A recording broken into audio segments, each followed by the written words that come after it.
Welcome to the Command Center Podcast. I'm Logan Paulson here with Santana Moss Yeah. and Fred Smoot, the mouth of the South himself. Boys, how you doing today, all right? The liar of Northern Virginia. The liar of Northern Virginia. I'm the purifier.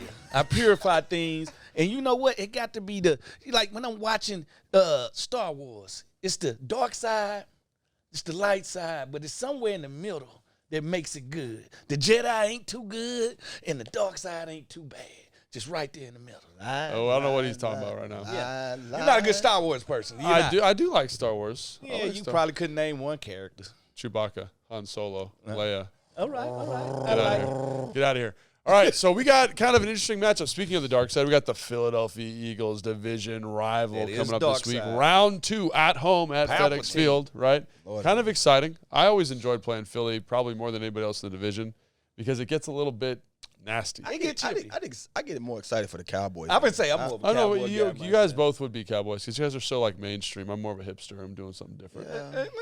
I wouldn't say that's the reason. I feel like Philly was more that you know how they had that body bag game back in the day that B. Mitch had the quarterback. Had the quarterback in. I feel like when we play Philly and the Giants, them body bag games. Yeah. We get beat up either physically or Win, lose, or draw. in the damn score. You walking out of there with less people than you walked in. It's one of those games. But when it comes to the Cowboys, it's like, who do you think you are? Because the Cowboys always are praised to be So much. talked about as they're the America's team, and it seems They're like not. High they American was team always end up in missing something when Dallas. we played against them. You know what I mean? The defense always stunk when we played them. But offensively, they had a Romo, they had a T.O., they had some good backs here and there.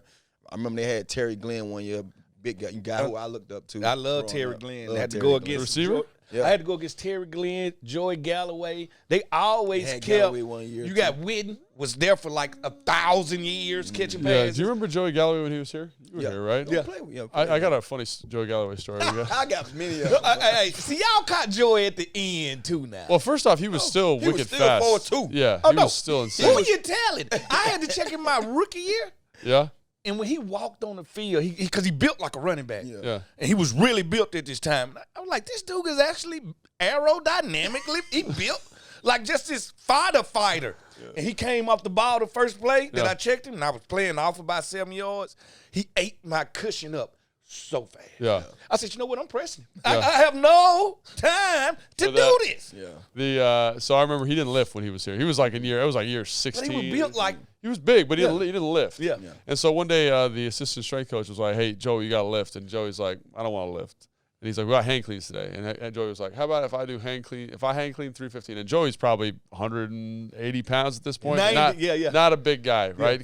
He thinned out. He was Yeah. older. Yeah. And I was standing right there. I was like, "No way, Joey can even pick 315 off the ground." Like, please. and so he gets in there, and so Joey's like, "How about if I hit 315? I don't have to do anything for the rest of the year. No lift for the rest of the year." And the strength coach was like, "Bet." It might have been 405. It was a big number. Yeah. And so he gets in there, puts the straps on, does a little rock, not even warm. This man, pow, right to his chest. And I just was like, and he's like, "We good?" Yeah. It just like matter of That's fact, and just walked out and never lifted weight the rest of the year. And I was like, wow, like just built Strongest, different. fastest human being I ever I'm seen. glad, and I love Joey. To this day, I sit back and I just have many thoughts of some of the things he taught me and told me. But I'm happy You ain't that follow some I up? didn't listen to a lot of the he said. No, because when it came to playing and being who he was as a receiver, man, that dude was phenomenal. Yeah. I mean, he put up some big numbers.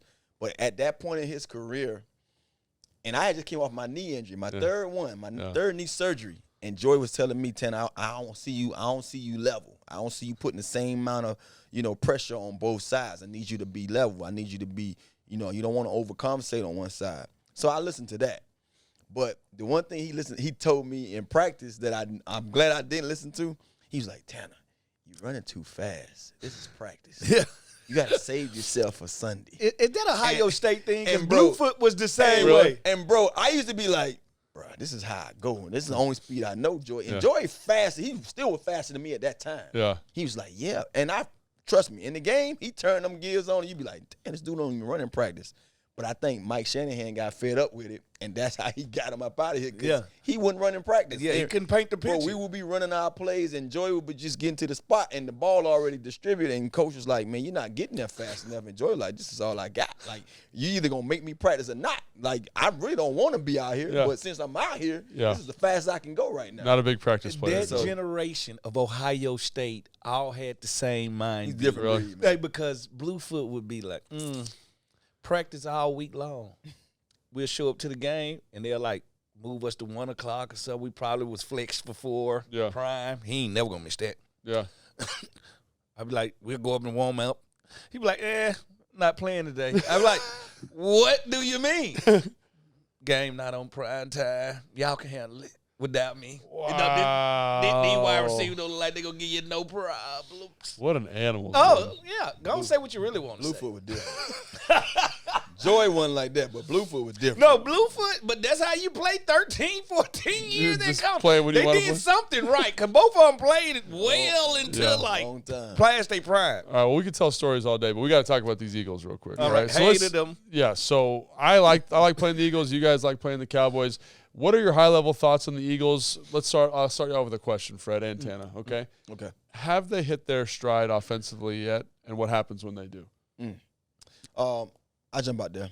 I don't think offensively they hit their stride yet. I think the passing game itself, even at times when you're seeing these numbers that A.J. Brown is putting up, you would think, and especially when Swift broke out and had those 2 or 3 games where he was rushing, he probably had the most rushing yards in the league at that time within that that amount of games. You would believe that their passing game is hitting on all cylinders, but it's not. Yeah.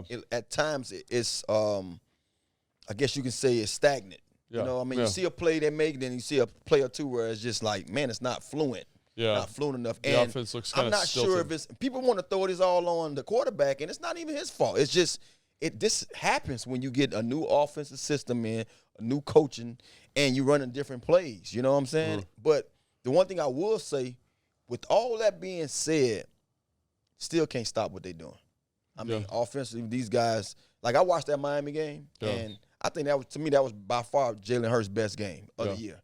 I saw a guy that wielded his way to victory. Yeah. And the Dolphins left a couple plays on the field that I think they could have easily been a different game. Like that one interception that he threw up to Slay, that was uncalled for. I mean, you 7 points down, man. You just drive in, either get 3 or 7 out of that, you right back in the thick of things. But I will say that still, with all that being said, what was transpiring throughout the game with Hurts and the offense, they ran the – and I'm going to bring it up because I know he's going to want to talk about it anyway.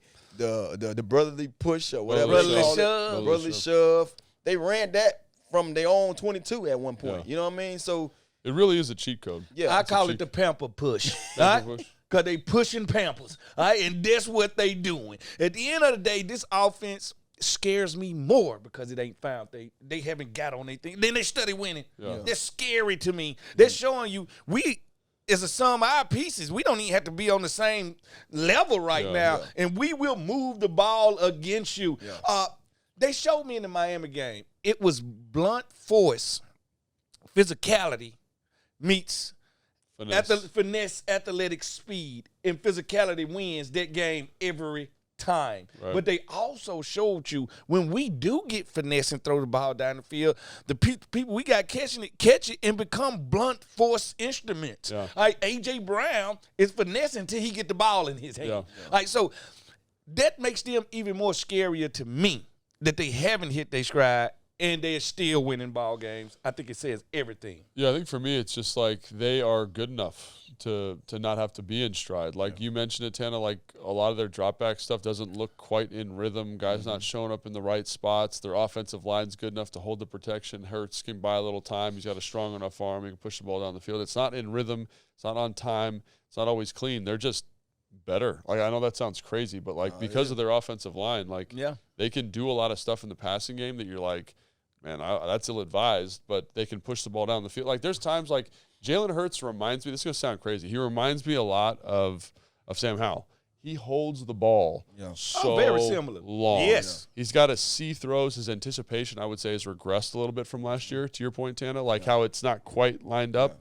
but it's okay because the O-line has just got a wall. O-line's got a wall in front of him. He's going to stand there, and he's got A.J. Brown. He's got Smith. He's got Goddard had a good game. So I think that's, to me, when I look at the offense, like they're not in rhythm because last year so much of their rhythm came off of like that RPO stuff. Yeah. Where it's like I'm reading the end, I pull it, there's a guy there, I can throw the flat. They're not running as much. They don't run that at all, which is really weird. It's like drop back or run. And even the run game, we talked about this on the review of the Giants game. Their run game is pretty straightforward. Yeah. Like last year, it was like really complicated and nuanced. Yeah. And they did a bunch of different stuff here. It's like we're going to run counter, we're going to run tight zone, we're going to run outside zone. And stop it. That's exactly right. Yeah. I just looked this up. Over 50% of their runs are tight zone. Over 50%, which is crazy. And they're just like, we're bigger. My guys are better than your guys. We're going to push you off the ball no matter what. Swift, hell of a back. Yeah. Plus, I got a quarterback that can run the ball. Yeah. That becomes a triple threat. But you really got me thinking about something. When are they going to – because I'm sure it ain't ripped from their playbook, far as the RPO. Yeah. It's just too lethal of a weapon. Not to have it. Like, when are they going to start to – especially, you got to realize, Swift and Jalen Hurts, RPO? Yeah. That's a dangerous RPO. Well, and especially like RPO is the pass element. So you're reading with Swift, and then you have A.J. Brown and Devontae Smith out there, you know. And so I'm surprised they haven't got into that too much. And the way they were running it, so the way to stop RPO, and we're getting a little off sidetrack, is to press. Right? Because if you read it, I can't throw the ball because it messes up the timing, right? Yep. Offensive line gets down the field as a penalty. Yep. So what they do, they get into bunches and run it, and they pick guys. And so it was just like it was always open. It was stealing. They could run the ball really well. So it is surprising they don't do that. It's not in their offense as much. And it's literally like when you watch their offense, it's like we are physically, to your point, Fred, better than you. Yeah. Like, and when we get to 4th and 2, it's okay. It's a first down. It's more like we're not finna overthink this thing. Yeah, because you know the one thing about some coordinators, they could give you too much layer cake. 100%. You know, sometimes let's line up in our formation and talk this sweet. And see can they stop it. All right, that's what this team does. Now the question is, can they stay healthy enough to play that blend of ball? Because they won Lane Johnson injury away from not being the same team. We saw that because in the New York Giants game, or New York Jets game, excuse me. And now he's back. Like they couldn't run the offense because the backup came in and he's not Lane Johnson. He's not Lane Johnson. And so to me, that's what the offense is. And let's talk about the defense a little bit here. Your thoughts on the defense, Fred? They kind of play defense like they play offense. You know, they're like, we're just better personnel than you. Our defensive line is not going to be complicated in our scheme. Yes. We're going to be very simple and play very fast. Yeah. I appreciate coordinators like that, especially first-year defensive coordinators, knowing that we got to install all this. Do you really want to install everything that you do, or you want to find what we do well inside of your scheme, simplify it, and let us just play fast? And that's what I think they're getting. I think they still got guys like Nakobe Dean that's learning how to play behind this defensive line in the NFL. But then they add Kevin Beard, and that's sad. Yeah. It makes me sad that Howie Roseman is out here cherry picking. Think about it. He gave a 5th and a 7th, if I'm not mistaken. They're picking up the contract too, but but what you getting for these Pro Bowl caliber players? These are Pro Bowlers that you're Swift. What did you pay for Swift? You literally traded for another. Was that a 5th rounder too? Yeah, it was.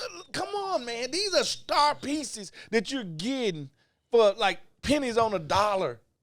And it's understanding, like, who you are. Like, the Swift thing, if he goes to a different team, he's probably not as effective. But, like, you know what you do well. You have an excellent offensive line. You create space with that group. And you've got a space player that can run behind a group, and it's fast and create explosive plays. So, also, this Byard thing will be interesting to see if he plays this week. But they say they expect him to play this week. I would say, I guarantee he plays in this game. How much? Yeah.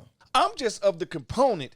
I can't never have too many good players. Yeah. Like, I'm never to that point. Like, people like, trade Montez, trade Chase. I ain't trading nobody. Yeah. We can't, we are not that team that can afford to lose anyone. Right. Unless the goal of the season is to tank and do something different. Well, that's a whole different goal. Which is a different conversation. Yeah. So let's talk about this. Let's talk about the offense. So I think back to that first game we had, and I think the defense did a pretty good job containing the running game of Philadelphia. And they did a pretty good job for 2 quarters of limiting explosive plays. Fred, if you're the defensive coordinator looking at that game plan from the first time, Tana, you too. Yeah. What's the approach? Is it just saying, hey, man, let's be doing more of this cover 2 conservative shell stuff that we've been doing? Yeah. Don't let them get these shots down the field. Because I look back at that game and I say they kind of followed a formula. When they can't run the football effectively, Yeah. and Jalen Hurts has to throw, which is exactly what they did in the Jets game. Yeah. Like they lose the game because they have a really high. They have the highest number of called runs in the NFL at the moment. Yeah. 47% of the time they're running the football. There's only 2 teams that run the football percentage-wise more than them. Yep. So to me, I'm like, get them into throwing the football. Yep. And then limit explosive plays. So looking back at that first game, I think they did part of that. Yeah. Mm-hmm. But how do you limit those explosive plays? This is what I'm going to do. I'm going to take half of the game plan I had the first game, minus the off man. Okay. I'm going to implement everything the Jets did with my group. It's a copycat league. If they play inverted press 2. Even if we're not good at it, or you kind of have to identify. I'm adapting game-wise, game plan to game plan. Yeah. I'm going to say my defense kind of incomparable to the Jets. Yeah. Let me see what they did. Regardless, if I'm going to play 2, I'm going to play mainly 4. Uh-huh. I'm pressing both. All right, and there how you help the cornerbacks help stop the run. Yeah. Because we're going to be flat across the line of scrimmage. I want that look from the whole entire game. So when I do sneak in here and play some man, you don't know the difference. Because all you're thinking in your head, cover 4, cover 2, that's what they're going to do. And they will add that and let Cam Curl come down and be the adjuster. Meaning he see run, go get run. Yeah. He see pass, we still 2 shelling it. Like, so at the end of the day, I think you got to say, once of all, who beat them? Nobody but the Jets. Yeah. Find out what they did. 2, you had a good game plan. You just didn't execute the first time fully. I was about to say. I'm going to merge those 2, and I'm going to come out with my total 4-quarter game plan. No, it's because I was about to say, like, if you look at it, there was a lot of criticism of, like, Emmanuel Forbes. We're not beating up on the guy, right? But didn't play the right techniques. And it's like kind of to your point, like, you did good stuff. Yeah. Just do it the right way. The way you wanted to do it. Tana, would you agree with that? I agree with it. I think, too, when you look at what we did last time, I was the one on record saying, stack the box, put, 5-man front, and make Jalen Hurts beat us with his arm. Yeah. Didn't work. It did work. He beat us with his arm. No, I said what I'm saying. It didn't work for us. He beat us with his arm, so it worked for them. It didn't work for us. But I can't say it didn't totally work. I feel like it was just the explosive plays. Yeah. Those explosive plays. It was 4 plays. They was too explosive. You know what I mean? And like I said before, when you really look at the whole totality of what transpired, it wasn't like we just gave it up. They just laid off that play. You didn't do something technique wise that you should have did that would have had a different outcome. You see what I'm saying? Mm-hmm. And that's what you see from these players on this team at times. When you least expect it, they do something that is uncharacteristic, and then you give up a big play like that, or you give up a touchdown, or vice versa. So you got to have that same kind of mentality, that same kind of focus of let's slow the run down so we can get them in the pass happy game. And maybe it might work in our favor. Our guys eat a little more up front, make them discomfort, cause them discomfort, and we get them sacked a couple more times, and have one of those games where they're not, effective. not effective, or not fluently moving the ball up and down the field. I think when you see them moving the ball up and down the field, that's when they got you in their wheelhouse and they can just do whatever they want to do with you. Yeah, and I think kind of like to both your points, like, you want to limit the explosive plays, play the right techniques, find out maybe a wrinkle, but also the thing I would just wonder if we could sprinkle in a little bit more of is just maybe pressuring a little bit more. I think the defensive line in the first game, that was one of their lowest statistical outputs. Yeah. And again, they're going against the best O-line in football. They do that to everybody. Yeah. But how can you maximize your pressure? And I'm not saying do it all the time, but maybe 5 to 7 more times. Run pressures too. Yeah. And when people hear pressure, they only think pass.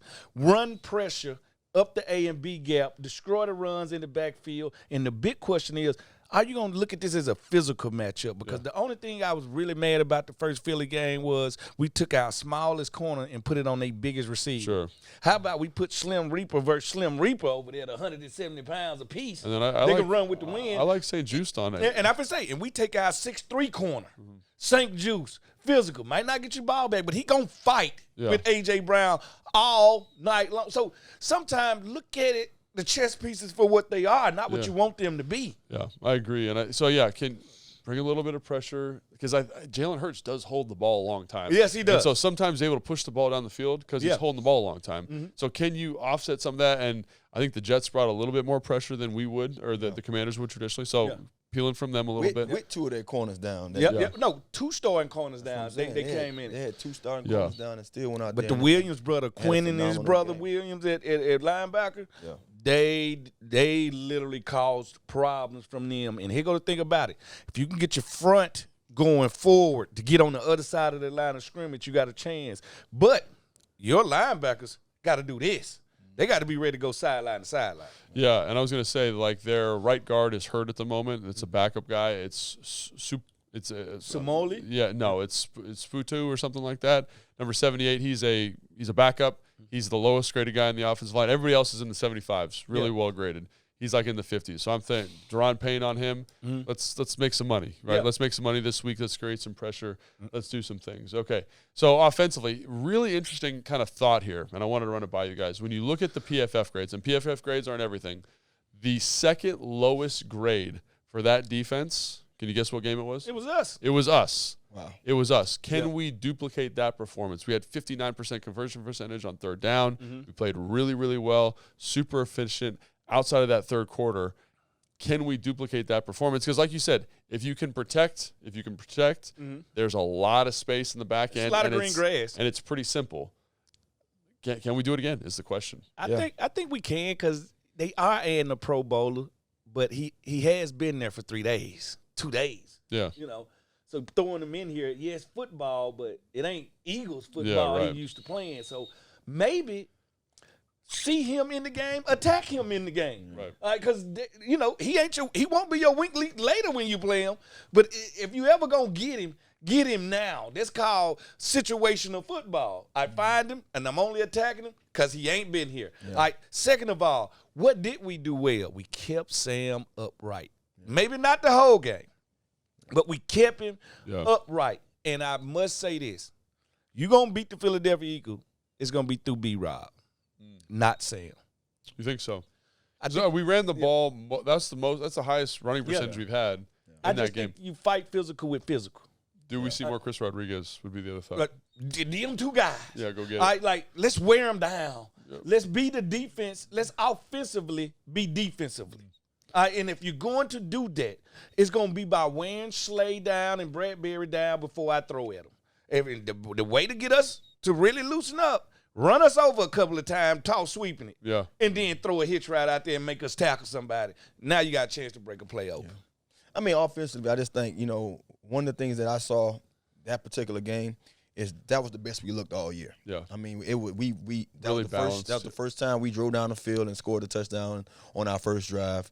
We went up on those guys. I mean, we did everything right until right before the doggone halftime. Yeah. And I feel like that's what kind of, cost us the game. Yeah. But how could we get that same kind of energy, that same kind of motivation, flow, motivation, all that stuff with this team from both sides, offensively and defense? Because our defense played a big part too in how we played those guys in the first half of that game.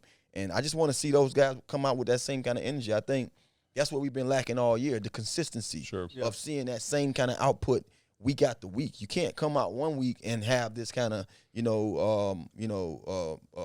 aggression, and then the next week you're playing like you're powder puffs. You see what I'm saying? Like you have to have that mentality regardless of who you're playing against. So can we be that team? That's a great question. Well, I don't know. Situational. Let's look at it. Let's write all the facts down. They just played one of the top teams in the NFL. They, regardless of how the game went out, they could take a lot out of you. All right, we coming off a game where we lost, so we like hyper focus and hyper on edge, and so it is one of them things where maybe they did exhaust a lot. Yeah, right? So all I look at, I try to put all the variables in a cake and say, how can we bake this cake to where we win this game? Well, all right, they might be feeling themselves. All right, just beat the Dolphins. Don't think much of us. Yeah. It easily overlook a team. We watched the Bills do it with New England. All I'm saying is, in a division game, 1, anything goes. 2, what's your mental makeup at that time at this season? 3, are you hit your stride yet? Like, that's why only thing makes me really afraid is they've been winning without hitting their stride. Yeah. But they can also hinder you because that means you still ain't doing stuff the right way, but you're winning. How do you self-correct when you're winning in spite of? Yeah, that's a great point, as you don't really make the same tough corrections all the time. So I think that's really good analysis. Where are the Commanders' advantages in this game? If you had to say, these are the things that will turn the tide for us because of X, Y, Z, what would those be for you? And I know we're not feeling overly optimistic after the Giants game or whatever, but if there's a spot you're saying this group, let's reframe that. This group has to step up and make some plays for us to win this game. It ain't even a group. Logan Thomas gives them problems. I like to look at who are my problem makers. Slay don't like Terry McLaurin. That is true. It's kind of like one of those things like styles make fights. Yes, a little bit, and like that matchup, like Terry versus Slay, that's always been, ever since I've been covering the team, that's been good for us, right? Yeah. Logan Thomas is very productive. For whatever reason, our defensive line in the run game specifically gets after those boys. They're not afraid of the Eagles' offensive line like everybody. So I kind of am like, it's weird that way, right? I just think our offensive line as a whole got to play well, man. Yeah, we can't allow those miscues, the mistakes that they had a week ago to come in and play an effect or have an impact in this game. I think you have to be sound. They have to play one of their better games this week because I feel like the offense looks different when those guys are on their thing. Like regardless of how long Sam holds the ball, when they're doing their job, it's evident. You can see it. You understand? So I'm just hoping that they come. That's the team that needs to step up. The O-line play their best game. We could be able to pass the ball, run the ball well, and I think we have a better outcome. Really in on those guys. I think that's really good insight because even though there's been a lot of sacks, outside of the New York Giants game, they're like, I want to say they're like the 8th graded offensive line in terms of pass protection. They haven't been as bad as people think by PFF, which is crazy. And like when you watch the games, it's like they do such a good job of pass protecting it, but we can't have a game like we did against the Giants where it's being dictated. Yeah, where they're dictating us. And I think in the first Philly game, they did a pretty good job. Obviously, there's a couple times here and there. But just remember, if those guys can protect, it's the same analysis as the first time. There is space in the back end of that defense. Yeah. And if you're patient, consistent, and methodical, you can take advantage of it. So I agree. I think that's really good insight, Tana. You picked some excellent one-on-ones. For me, I'm going to say the defensive line has to come up. And I think, again, they did a great job in the first game of stopping the run. They were very, very physical, linebackers included. But can Jack help those guys create more pressure? They do a great job of neutralizing pass rush by running at pass rushers. I always say this. You want to stop a pass rusher, run off tackle, run at him. Make him tackle on first and second down. So in my head, I know people going to think I'm crazy for saying this. Chase is on fire. Montez getting sacks. This feel like a James Smith-Williams, Casey 2 Chainz, 2 Hill type of game because they can affect the game microly in a way that I think when they see them in, they like, okay, let's pass it. Yeah. Well, they can rush just as good as the other ones do. Yeah. So I feel like this is who are your second level guys type, let's go win this game type of game. And also I think just again, one of the things that sticks out to me about the Giants game is that's probably John Allen's best game in a couple of weeks. And I don't think it's a coincidence that Ridgeway played more.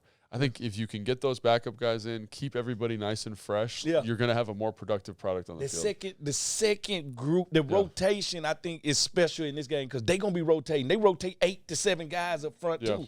So the one thing they do a good job of is letting you run at their second guys on a first down. Yeah. They just want Jalen Collins them ready for third down. Yeah. So they have this funky rotation, but it's a rotation with a method to the madness. Yep. Absolutely. All right. Now let's get to our next segment, which is going to have a Rocky theme. I know you don't love Rocky. I hate Rocky.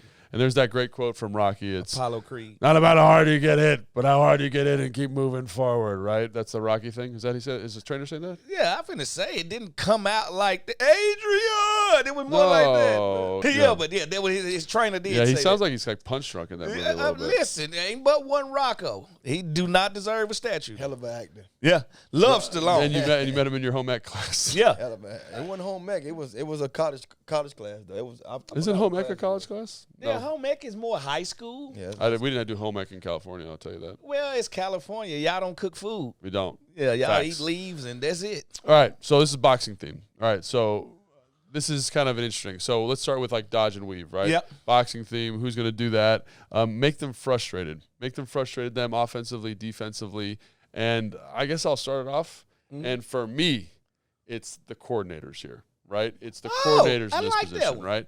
Jack, can you do what you've been doing, right? Because I think last week we saw that they were probably the most comfortable defensively they've been in a while. Because it didn't look complicated. It just played found fast. some stuff. But can we add a little bit of wrinkle? Yep. Pressure, rotation, whatever it is, a little bit of dodge, a little bit of weave, right? Yeah. It says Jalen Hurts goes, oh, wait, what is it? What am I looking at? Or maybe I throw it to a defender. Or maybe Chase or Montez gets home for a sack or a pressure. And then I look at, on the other side of the football, right, Eric Bieniemy, can you call a game plan like you did the first time, which was, I thought, excellent, that negated the effectiveness of that pass rush. Yep. Quick game, we ran the football, we found shot plays, and we were pretty much on rhythm and excellent the whole time. Yeah. It'll have to be a little bit different this time, obviously. Yep. But what does that look like from both those guys? Well, I would say great call on that. Thank you. That's the first My time you ever said bob that. and weaver would be Sam Howell. I literally need him to bob and weave to help the offensive line out.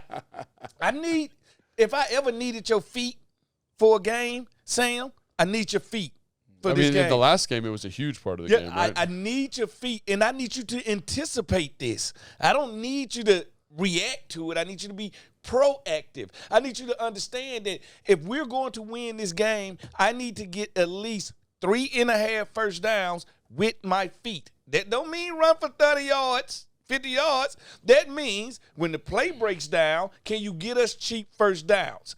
When you need to bob and weave to not get sacked, can you stay upright and not get sacked when we do? Because you know it's going to happen. When the offensive line does break down in pass protection, can you recognize that, get outside the pocket, protect yourself, get a couple of cheap yards? If you bob and weave this game, we complete what we started the first game. And we will finish. In the first game, I think he had three first downs off of scrambles. And I said I want what? 3.5, 4 first downs. Yeah. Cheap ones. Now I call them cheap ones. Cheap. I think mine's going to be just how special can we be with our offense with the special guys, with those Swiss Army knife guys. Samuels. I think like Curtis Samuels, this is one of those games where he comes up big for us again. You know, he had a big touchdown in the first game where we brought him on a little wrinkle play on the goal line. That was special. That was something that we could have probably saved, but we used it there. That was perfect timing. AG's a guy, too. I think he can be used in this game right here. We can see both of those guys in the backfield, having AG and B-Rob in the backfield at the same time. AG got to be able to go out that backfield and catch some passes. We're gonna need to be able to do some of the things we did last time around when we played these guys, but we're gonna have to put a wrinkle or two in there that we showing them something that they familiar with and hitting them with something different. Sure. I feel like this is one of those games where, you know, we might have to dig a little further in our bag offensively, probably get to something that we haven't got to yet and say, okay, these are the games when you got to be special. Remember when we got ready for the Cowboy games, regardless if Cowden was here when I had my great Cowboy games, they found a way to get me involved because they just knew that was the team that, you know, I was their kryptonite. You thrived on it. So this is what our coach will have to do. We got a heavy dose of Terry out there. Terry, we're going to give you everything. Everything you need, you desire, we throwing it at you. And these other guys that's going to be special, that they don't have guys that can match up with them, let them be special. Yeah, and you also mentioned those satellite guys. I think it's really good analysis because that's another way we can kind of get to some sneaky runs potentially, right? Just to kind of keep that defense off balance. All right, so who's going to set the jabs, right? Kind of steady, consistent work rate the whole time. Just eat that body up. Yeah, eat that body. But I think Tana, you alluded to it. You said someone, and I'm going to steal one of Tana's from earlier. Hey, you're a thief. I'm going to steal it. But it's the offensive line for me. Because you got to be in it. You got to be in it the whole time. You got to be fighting. We got to be jabbing. We got to be leaning on people. We got to be pass protected. No one's going to see that. No one's going to see that, but you're going to feel that that jab by the end of the game. And so, to me, I think it's going to be the offensive line. It's a constant pain with that jab. Them ribs, they gonna start to give, and I'm going to go Logan Thomas, Bates Motel. I like it. Cole Turner. Yeah. I think they need to do the jabs. I need them to catch balls and lean on them safeties, lean on them corners. I need them to catch balls and physically inflict their will on some people. Right. I need them to, like, as the game go on, I need that 1 catch, 2 catch, 3 catch, lean forward. Just got to be annoying, right? Just so annoying to the point where they ain't splash plays. They're not 40-yard plays. They're not 50-yard plays. But it's 12 of the roughest yards you ever seen in your life. It's 8 of the roughest yards that you ever seen in your life. I need to finally have that Cole Turner game because I've been waiting on. You know how a couple of guys you like, he's coming. he going to have this game this year. Yeah. Where nobody's going to pick him on their fantasy team, and he going to end up with 150 yards. Like, you feel it. You're waiting for it. You're waiting for it. And we always have them games where it's the Philly tight end that's doing it. The Dallas Goederts of the world, they usually do it. I think it's our time, and I think it's a Logan game, and I think it's a Cole Turner game. Yeah.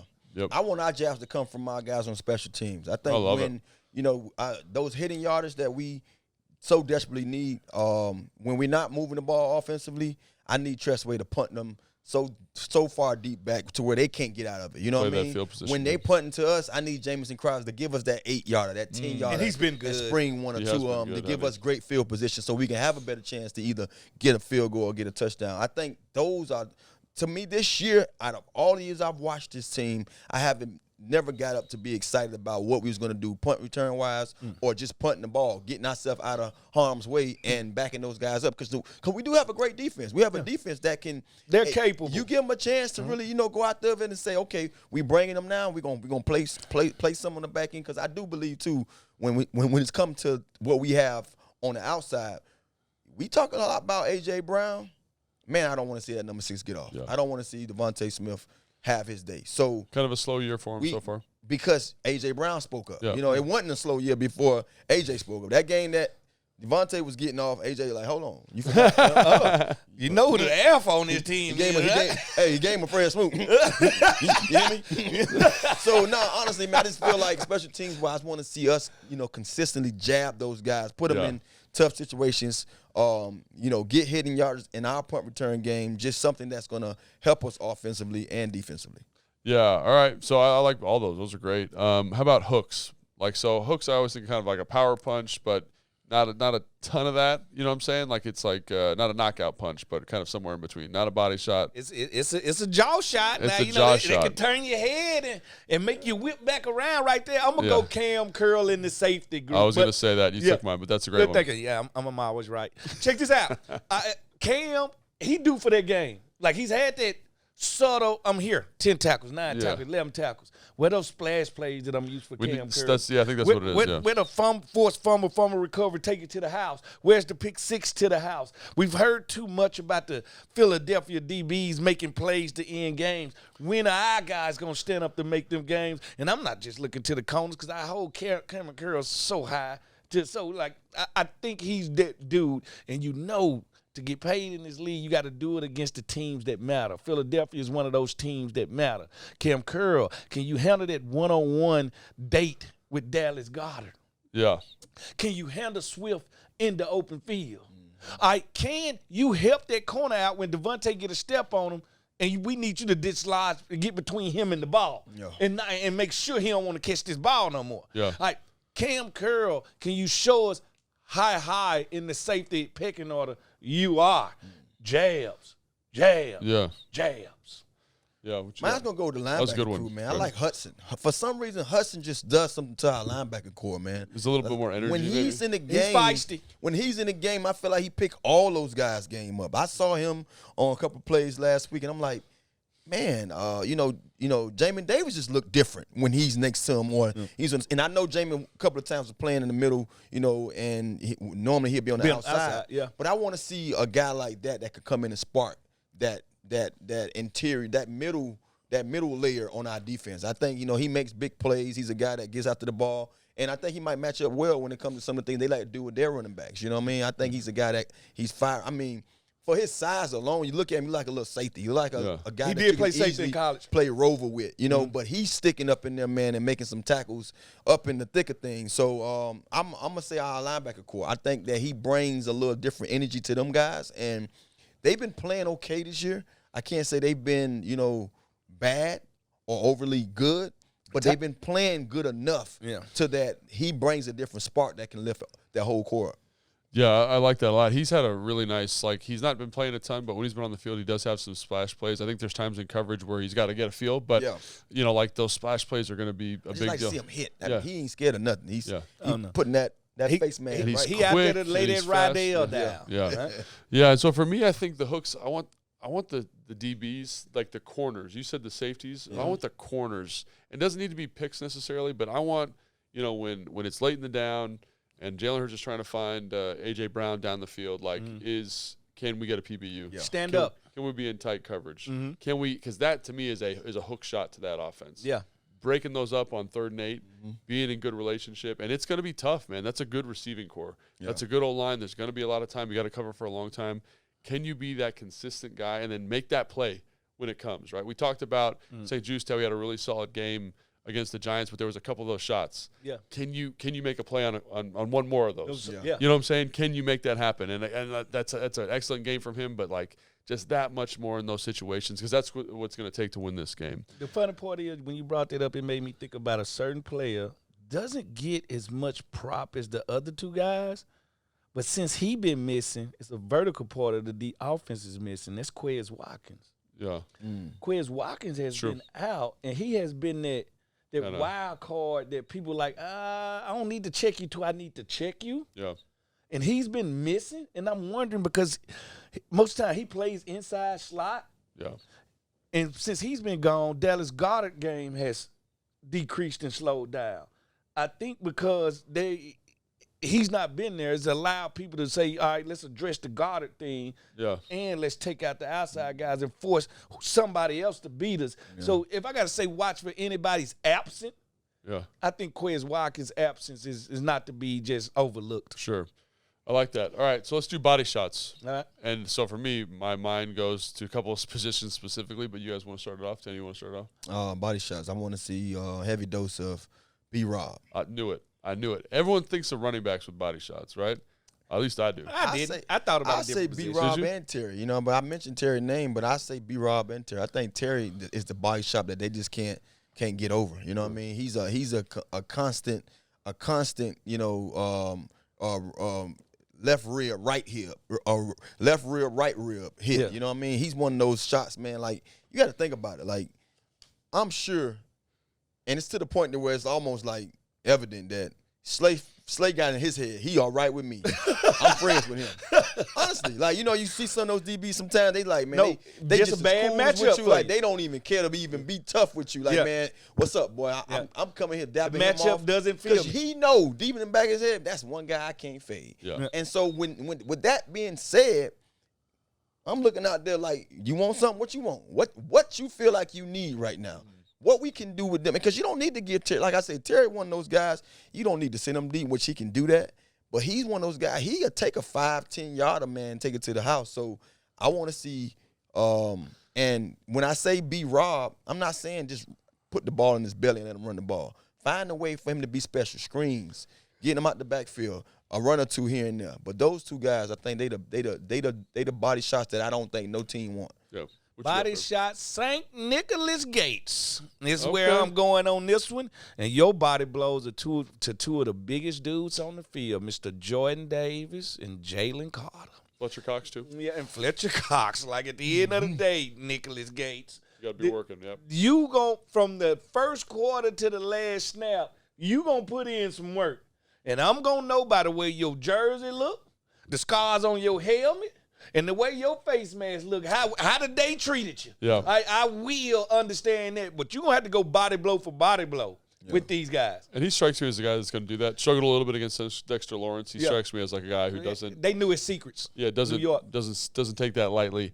For me, the body shot guy is going to be Sam Howell. And it's kind of for the same reason you were talking about, Fred. Like, can you pick up those sneaky first downs? Can you be fastidious with the football? And when that moment comes on a methodical drive, we can take that strike down the field and be confident and be that guy that we saw in the first half of Atlanta, the first Philly game, at points during the Denver game. Gosh, remember some of those throws he made against Denver? Listen, unbelievable. Felt like it was last year. Yeah. Doesn't it feel like? And so I look at that and I say, if you can do some of that, like, man, they will be feeling you in a way that is very specific to that quarterback spot. Yeah. Now let's finish up. Who's got the haymaker? Who's got the thing that is going to knock this game out of the park, seal the deal for Washington? One player, one position group. Who you got? I can go first if you want. Yeah, you should go first. You haven't went first today. I always go. I'm on first for like the first two. So for me, it's like Tannis talked about him a lot, and I think, but this is where I think Terry is special. You got the best player on your football team for these moments when you got to knock a team out. Yeah. And you can find that explosive play, and you've got a matchup in Slay that you feel like you can own. A quarterback can trust you. Like, I'm going to turn to that man, and he's gonna knock you out offensively. Yep. And I think that, to me, is there's no question in my mind that he's going to deliver that moment. So. Well, my haymakers come from guys that's paid to throw haymakers. Jonathan Allen. You throw them. The run that was my other Payne. one. Yeah. I'm tired of hearing about Jalen Collar and Davis and Fletcher Cox. Throw them, baby. Show me y'all are the best D tackles on the field. Yep. Show me your running mates on the edge can't dictate a game like we can. Yeah. The shortest way to the quarterback is through the A and the B gap. You want to stop Philadelphia, you have to out-physical them. We seen that with the Dolphins. Yeah. Like, the Dolphins got all the talent in the world, but everybody got a plan, like Mike Tyson say, until you get hit in the mouth. All right, so at the end of the day, the run Payne, John Allen, all those F-bombs you drop, I want to see you drop them for 4 quarters during the Philly game. I mean, Fred must be, he was in my head just down, because I often say the entire D-line. Yeah. I often say our D-line is talked about too much, about how much money we spent on these guys for them not to rise to the occasion when they playing the best against the best. So not only just Deron and Jonathan Allen, I got to see the same thing from Chase. Chase got to be the Chase that we're going to sit here and say, this is why we're trying to keep him. This is why we're going to pay him the big money. Yeah. And I know he can do it. I'm not saying he can't. I just want to see all those guys play their best game against the best competition. To me, I think this is going to be the best piece of competition they got when it comes to mano a mano. All 4 of those guys going to have a guy in front of them that can probably, a Pro Bowler. Do what they want to do with them. So let's see how they rise. Let's see how far they can take in to the next level. Yeah. I'm with that. I think those are really good. Nice job, guys. All right. So let's do game predictions real quick. Mm-hmm. This one feels tough, right? To even, like, the ingredients are unpredictable. Yeah. Like, that's why I say it's one of them games I'm going to say mine. I'm not saying the score. I'm calling a toss-up. And that's almost saying that I think we might be a tie. All I'm saying is this. Nail-biter. The last person with the ball wins the game. That's where I'm leaning at. I hope it's that competitive. I really do. Yeah. I want a competitive game, man. I said this last time we played those guys.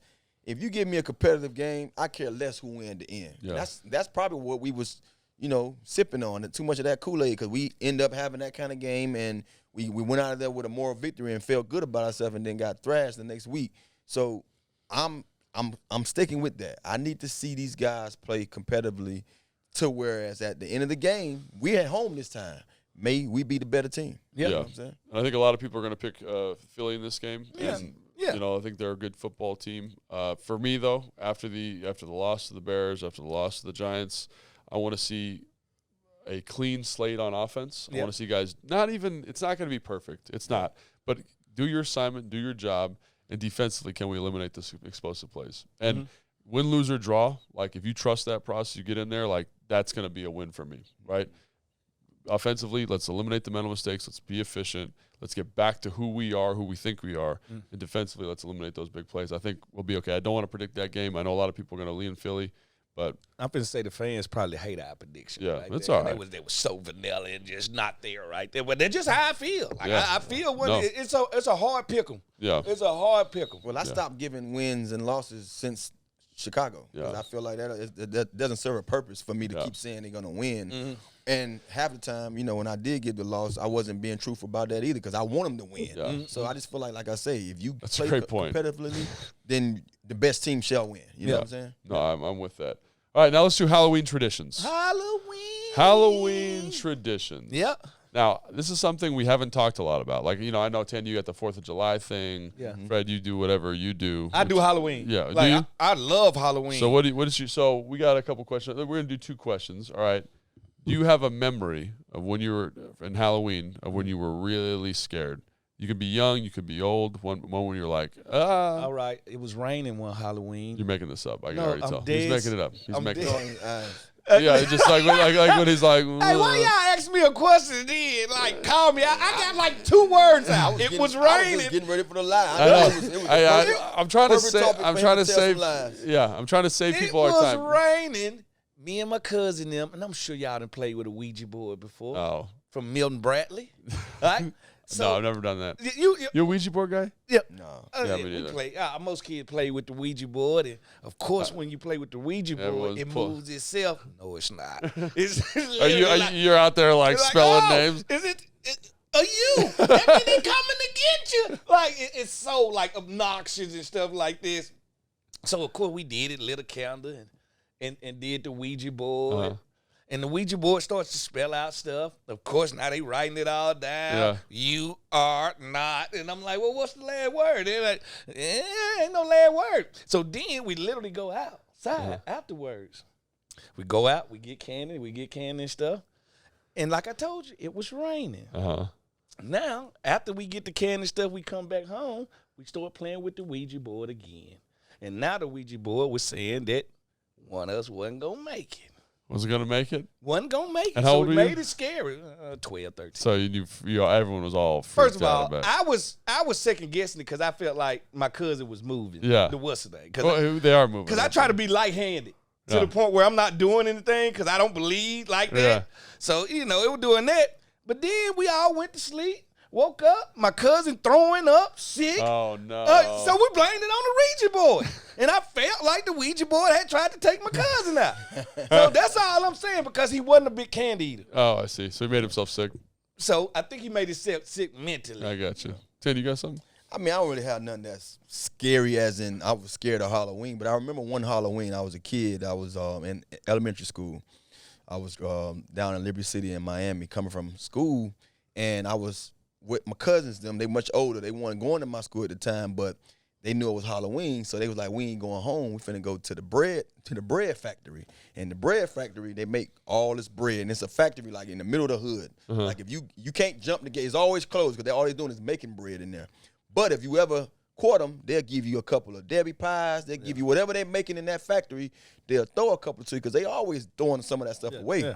And if you got a lot of little neighborhood kids that know where y'all making all these goodies at. It probably smell good. It smell great. So we like, man, we going to the bread factory. It's Halloween. They should give us some goodies as long as we get in the gate. So I'm like, man, I don't know if I should be following y'all. I got to go home. I'm supposed to be going home.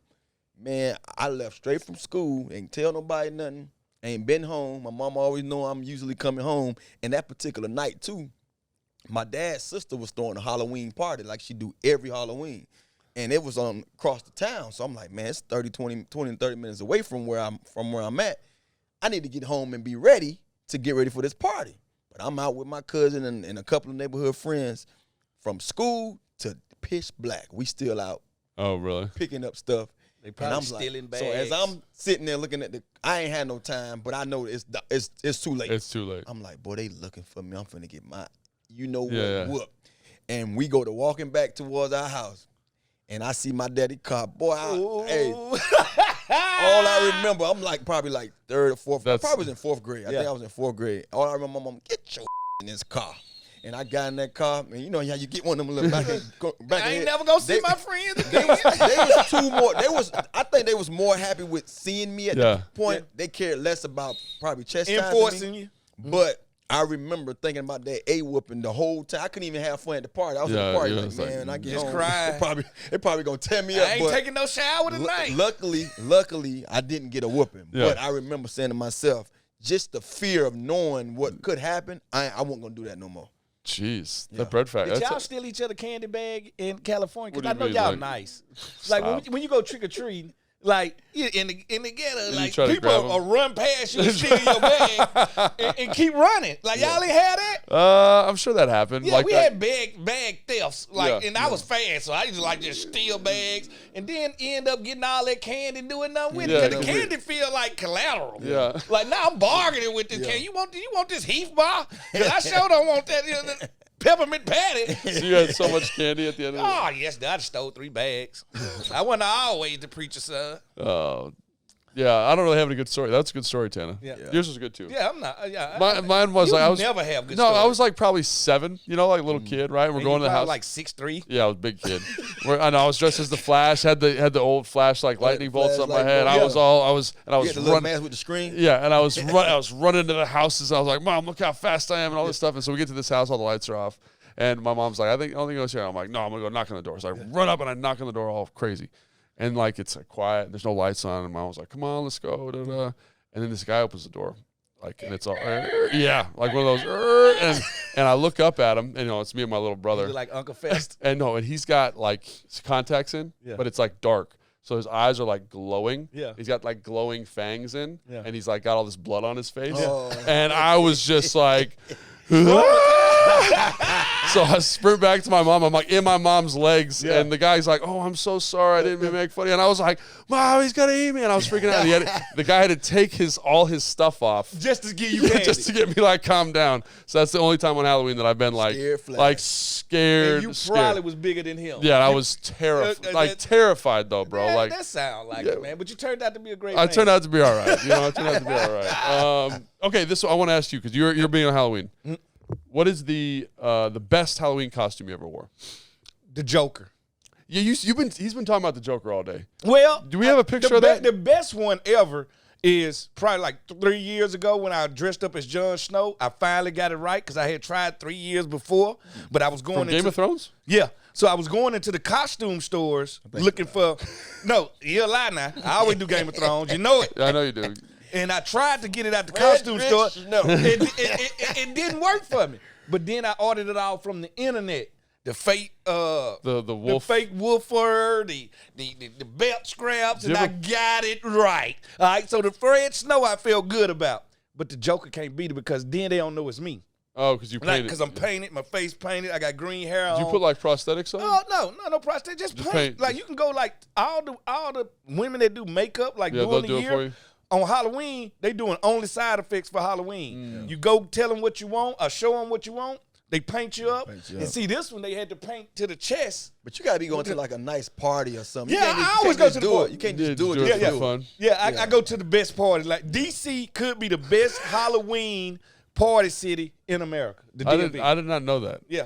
Tan, you got one? No, I don't just. No, he going to dress like Santa. Yeah, I'm coming out. I'm going to go to your party and look just like me. Yeah. Just like that? Who you is, Santana? Super fitted? Straight up. I'm going to come in there and have a good time. I haven't went to a real Halloween party since college. And I don't even know how long I stayed at that one, but because you're always in season trying to be focused. But right when I retired, I came back up here after I finished school, and I remember being invited to one of the teammates at the time who I played with. He had a party in his basement, one of the offensive linemen, I forgot. And that was like my first party in years. Like I was sitting there playing clothes, looking at all the people dressed up. Like, man, you want to put all the damn clothes on for nothing. Yeah. I was in there drinking beers, having a good time. And I was just happy to be able to participate for a time because I haven't done it in so long. Yeah. I didn't even, how you don't even have a desire to do nothing Halloween. The most I've done Halloween when I was playing, Big Bucket put a sign on the front of it say take one piece of candy, and I'll fill it up and I just watch how many kids come up there. See, New Year's is dead for me now. I don't do New Year's. Like New Year's, much for you? Yeah. Nah, New Year's ain't nothing.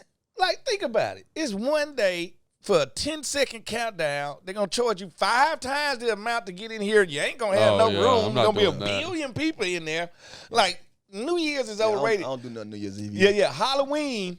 I got kids. I have fun with it. Yeah. It's always been a thing. But I know you ain't did it. No, Tanner, you reminded me. Like when I was in Atlanta, they had it was like a mandatory Halloween party. Like at Matt Ryan's house. No, Shab would do it, and we do it at like Topgolf. Yeah, we do it at Topgolf or whatever. Yeah, and so everyone would get all dressed up, and on the invitation it says like you have to dress up. Yeah. And so you like Tanner, you know me, like in season, like I'm not doing anything. It's a miracle. Like I even changed my shirt. Like I am. Like I get to the facility at 5 o'clock, I leave at 8 o'clock, and so it's the night of the party, and I'm like, man, I don't have a costume.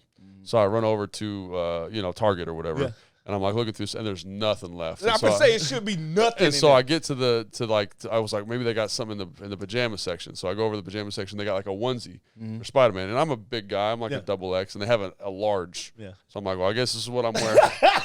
So it's like a little kid. So it's like all the way up my arm, to your knee. And it's like it looks like I painted this sucker on, right? So I show up to the party and I got this like thing on. They're like, "Is that what like you?" That's how you living? I was like, "Yeah, this is what I'm wearing." And people got like, I remember Shab was like dressed like Shrek. He had painted himself like full prosthetic. Like serious the whole, stuff. Yeah, and I was in here. I wasn't like this.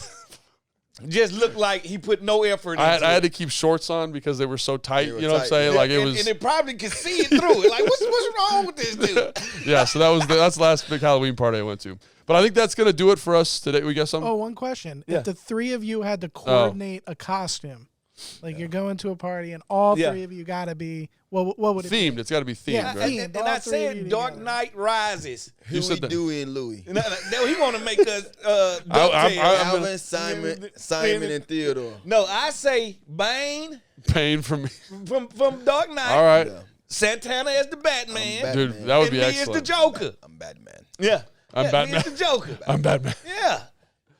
Oh, I think that works. Okay, all right. We'll do that this year. We'll dress up. And Jason can be the butler.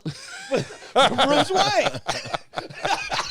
I love it. Alfred. Alfred the yeah. Butler. Alfred the Butler. All right, well, that's going to do it for the show today. Thank you guys so much for listening. We're excited for the game this weekend, though. No, most definitely. I am. Yeah. I can't wait to see how they bounce back. Yeah, me too. If you guys like this, please make sure to like and subscribe wherever you get your content. And if you like this audio, but you want to see us on tape, check out the YouTube page.